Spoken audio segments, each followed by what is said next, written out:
நேரங்களில் இப்போ இங்கே ஆண்டவர் பார்த்தீங்கன்னா மோசையின் மூலமாக ஜனங்களோட கர்த்தர் பேசினார். அந்த பேசின வார்த்தை ஜனங்கள் என்ன செய்யலை, எது தவறு எது பாவம் அப்படின்னா கர்த்தர் வார்த்தை கீழ்ப்படியாததாங்க பாவம்.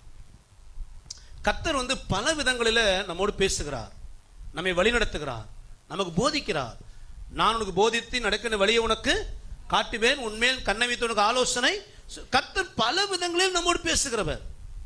நாம் எப்படி நடக்கணும், எது சரி எது தப்பு, நம் வருகைக்கு ஆயத்தமாக என்ன செய்யணும், கர்த்தர் பல விதம் நம்மோடு பேசுகிறார். எப்படிலாம் பேசுகிறார்? ஒன்று, அவருடைய இந்த வேத வார்த்தை. இந்த வார்த்தையின் மூலம் என்ன செய்கிறார் கர்த்தர்? நல்லா புரிஞ்சுக்கோங்க, கர்த்தருடைய வேத வார்த்தை மீறுவதும் இந்த வார்த்தையை வாசிக்காமல் வாழ்வதும் ஒரே காரியம்தான். இந்த கர்த்தருடைய வார்த்தையை அறிந்து நாம கீழ்ப்படியாமல் நடக்கிறது எப்படி பாவமோ, அதே போல பைபிளையே வாசிக்காமல் இருக்கிறதும் பாவம். இந்த வார்த்தை மீறுகிறது வார்த்தை ஆசிரியை பண்ணுவது, இந்த வார்த்தை வாசிக்காமலே இருப்பது வார்த்தை ஆசிரியை பண்ணுவது.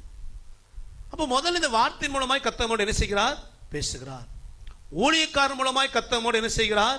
பேசுகிறார். சொப்பனங்கள் மூலமாய் கர்த்தரோடு என்ன செய்கிறார்? பேசுகிறார். சில சூழ்நிலைகள் மூலமாய் கர்த்தரோடு என்ன செய்கிறார்? பேசுகிறார். இப்படி கர்த்தர் நம்மோடு பேசும் பொழுது, அதை நாம அசட்டை பண்ணும் பொழுது நிச்சயமாகவே நமக்கு தேவன் நெருக்கத்தை கொடுப்பார். சபையின் உபதேசம், ஆவிக்குரிய சபையின் வரும் பொழுது கர்த்தர் இந்த வார்த்தையை கொண்டு சில உபதேசம் என்ன செய்கிறார்? கற்றுக் கொடுக்கிறார். சபைக்குன்னு ஒரு ஒழுங்கு இருக்குது, ஆமாவா இல்லைங்களா? சபைங்கிறது என்னது? ஒரு ஒழுங்கு உள்ளது. எப்படி வேணாலும் வரலாம், எப்படி வேணாலும் போகலாம், எப்படி வேணாலும் நடக்கலாம், எப்படி வேணாலும் வாழலாம், எதை வேணாலும் செய்யலாம். அதல்ல சபை. அப்போ சபைங்கிறது இந்த வசனத்தின்படியான ஒழுங்கு உள்ளது. சபை என்பது வசனத்தின்படி உபதேசத்தை கொண்டது. அப்போ அந்த ஒழுங்குமுறையை மீறுறது, சபையின் உபதேசத்தை மீறுறது, இதெல்லாம் நாம் செய்கிற கர்த்தர் பிரியமில்லாத தவறு. ஏன் கர்த்தர் சபைக்கு ஒரு உபதேசத்தை வைத்திருக்கிறார்? வாலிப பிள்ளைனா இப்படிதான் இருக்கணும், திருமணமானால் இப்படிதான் இருக்கணும், சின்ன பிள்ளைங்க இப்படி நடக்கணும், தொழில் பண்ணுகள் இப்படி இருக்கணும். சபையில ஏன் உபதேசிக்கிறார்? அதுதான் கிறிஸ்தவம், அதுதான் நித்திய ஜீவனுக்கான பாதை. சில நேரங்களில் உலக பிரகாரம் சில காரியத்தை நம்ம சபைக்குள்ள ஏன் அனுமதிக்கிறது இல்லை? இது சபையின் ஒழுங்கு இல்லை. ஏன் அந்த காரியத்தை அனுமதிக்காம சபையின் ஒழுங்குக்குள்ள வச்சிருக்கிறோம்? கர்த்தருடைய வார்த்தை என்ன செய்யப்படக்கூடாது? மீறப்படக்கூடாது. வெளியில நடக்கிற சம்பிரதாயங்கள் சடங்குகள் சபைக்குள்ள வருவதற்கோ, வெளியில இருக்கிற உலகத்தின் கலாச்சாரம் சபைக்குள்ள வருகிறதுக்கோ ஏன் நம்ம அனுமதிக்கிறது இல்லை? சபைக்கு ஒரு ஒழுங்கு இருக்குது, அது பரிசுத்த ஒழுங்கு. அல்லேலூயா. அதை மீறுகிறது கர்த்தர் விரோதமான பாவம்.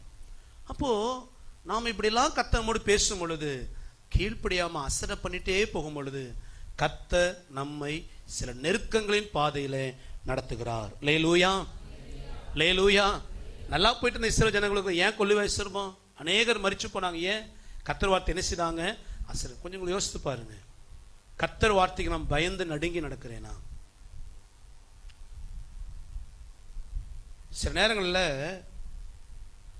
புதிதாய் வருகிற விசுவாசிகள் கூட, அதாவது புதிதாய் வருகிற ரட்சிக்கப்பட்டவர்கள், நான் புதிதாக சபைக்கு வரணும் அல்ல, புதுசா ஒரு நபர் ரட்சிக்கப்படுறாங்க, அவங்களுக்கு இருக்கிற தெய்வ பயம் ரட்சிக்கப்பட்டு நான் அபிஷேகம் பெற்றிருக்கிறேன்னு சொல்ற அநேக விசுவாசிகளிடம் இல்லை.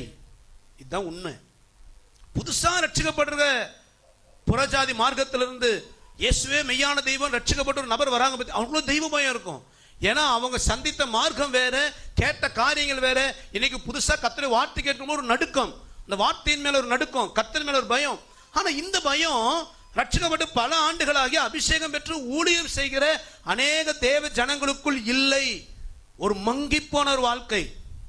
ஏன் அப்படின்னா எல்லாவற்றுக்குமே இவங்க ஒரு காரணம் தேடிடுறது. இது தப்பில்லைங்க, இது தப்பில்லைங்க, அந்த பாஸ்டர் சொல்றாரு, இந்த ஊழியக்காரர் சொல்றாரு, இவங்க சொல்றாங்க, இது தப்பு இல்லை, இன்னைக்கு இதுதான் ட்ரெண்ட். இல்லை சார், தேவனுடைய வார்த்தை நேற்றும் இன்றும் என்றும். நீ ரட்சிக்கப்பட்ட புதுசான ஆளா இருந்தாலும் சரி, பல ஆண்டுகள் சபைக்குறலா இருந்தாலும் சரி, இந்த வார்த்தைக்கு நடுங்குகிறது தான் நம்மை வருகைக்கு ஆயத்தமாக்கும். அல்லேலூயா. இப்ப ரெண்டாவது ஒரு பாடுகள் நம்ம பிரச்சனையினால.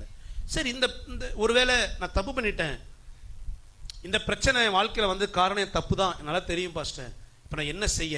இப்ப கர்த்தர் கொடுத்த ஒரு வழியை பாருங்களேன். என்னாகும் 21:8 வாசிங்க. அப்பொழுது கர்த்தர் மோசேயை நோக்கி, நீ ஒரு கொள்ளிவாய் சர்ப்பத்தின் உருவத்தை செய்து அதை ஒரு கம்பத்தின் மேல் தூக்கி வை, கடிக்கப்பட்டவன் எவனோ அவன் அதை நோக்கி பார்த்தால் பிழைப்பான் என்றார். இப்ப ஆண்டவர் பிரமாணம் கொடுக்கிறார். மோசேக்கு சொல்றாரு, ஒரு வெண்கலத்துல என்ன செய், அந்த கொள்ளிவாய் சர்ப்பம் மாதிரியே ஒரு உருவம் செஞ்சு அதை ஒரு கொம்புல மாட்டி என்ன செய்திரு, தூக்கி நிப்பாட்டிரு. இந்த கொள்ளிவாய் சர்ப்பத்தினால் கடிக்கப்பட்டவன் எவனோ அவனை எங்க இருந்தாலும் சரி அந்த கம்பத்தை, அந்த வெண்கல சர்ப்பத்தை பார்த்து என்ன ஆயிடுவான், பிழைப்பான். ஆண்டவர் ஏற்கனவே எந்த உருவத்தையும் செய்யாதன்னு சொன்னாரு. இப்ப ஏன் இதை செய்ய சொன்னாரு? ஏன் ஆண்டவர் இந்த வனாந்தரத்துல இந்த ஒரு பிரமாணத்தை கொடுத்தார்? இதுக்கு ஒரு நோக்கம் இருக்கு. என்ன அப்படின்னா, இந்த கொள்ளிவாய் சர்ப்பம் வந்து ஒரு கொம்புல மாட்டி அந்த பாளையத்து நடுவில், அதாவது 4 வீட்டுக்கு நடுவில் கிடையாதுங்க, வனாந்தரத்தில் லட்சமான ஜனம் ஏராளமான கூடாரம் போட்டு ஒரு பெரிய ஊர் போல பரவி இருக்கிறாங்க. அவன் அந்த மூலையில் இருப்பான், இந்த மூலையில் இருப்பான்.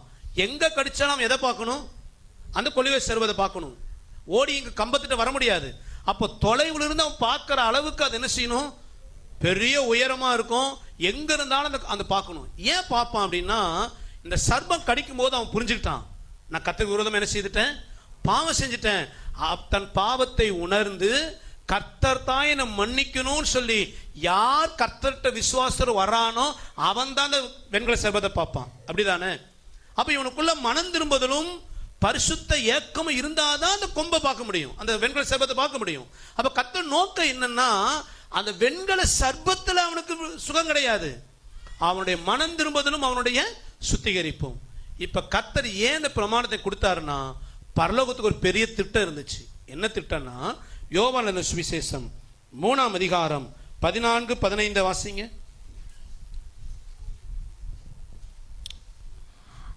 சர்ப்பமானது மோசேயினாலே வனாந்தரத்திலே உயர்த்தப்பட்டது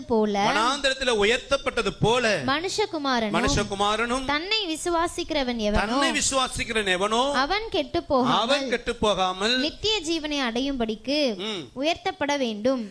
எதுக்கு ஆண்டவர் வெண்கல சர்ப்பத்தை செய்ய சொன்னார்னா, பரலோகத்துக்கு ஒரு பெரிய திட்டம் முன்னமே இருந்துச்சு. என்ன அப்படின்னா, எப்படி வனாந்தரத்துல பாம்பினால கடிபட்டவன் மோசேயினால் உயர்த்தப்பட்ட வெண்கல சர்ப்பத்தை பார்த்தால் பிழைப்பானோ, அதுபோல பாவத்தினாலே பாதிக்கப்பட்டவன், பாவத்தினாலே மரணத்துக்கு ஏதுவாய் இருக்கிறவன், பாவத்தினாலே கரைப்பட்ட நரகத்துக்கு நேராய் போய்கொண்டிருக்க ஒரு மனுஷன், அவன் விடுதலையாக்கப்படணும்னா இயேசு ஒருவர் மாத்திரமே வழி. அல்லேலூயா.